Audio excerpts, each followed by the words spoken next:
Breaking news এইমাত্র জাতীয় বিশ্ববিদ্যালয়ের 2023 সালের অনার্স প্রথম বর্ষ পরীক্ষার ফলাফল প্রকাশ করে দেওয়া হয়েছে।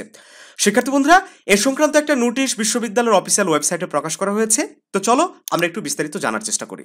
নোটিশে বলা হচ্ছে, একাডেমিক কাউন্সিল এবং সিন্ডিকেটের অনুমোদন সাপেক্ষে জাতীয় বিশ্ববিদ্যালয়ের অধীনে অনুষ্ঠিত 2023 সালের অনার্স প্রথম বর্ষ পরীক্ষার ফলাফল অদ্য 24/3/2025 তারিখ সন্ধ্যা 7টায় প্রকাশ করা হবে।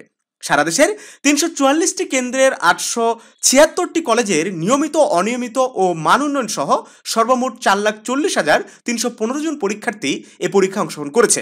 গড় উত্তীর্ণের হার 87.48%। পরীক্ষার্থীর ফলাফল জাতীয় বিশ্ববিদ্যালয়ের অফিসিয়াল ওয়েবসাইট nu.ac.bd/results অদ্য সন্ধ্যা 7টা থেকে পাওয়া যাবে। শিক্ষার্থী বন্ধুরা, তোমরা জেনে গেলে এই ফলাফল প্রকাশ হয়ে গেছে। তো কিভাবে চেক করতে হবে এই সংক্রান্ত একটা ভিডিও খুব শীঘ্রই আমরা আপলোড করে দিব। আই বাটনে ক্লিক করে আমাদের আগের আপলোডকৃত সেই ভিডিওটা তোমরা দেখে নিতে পারো।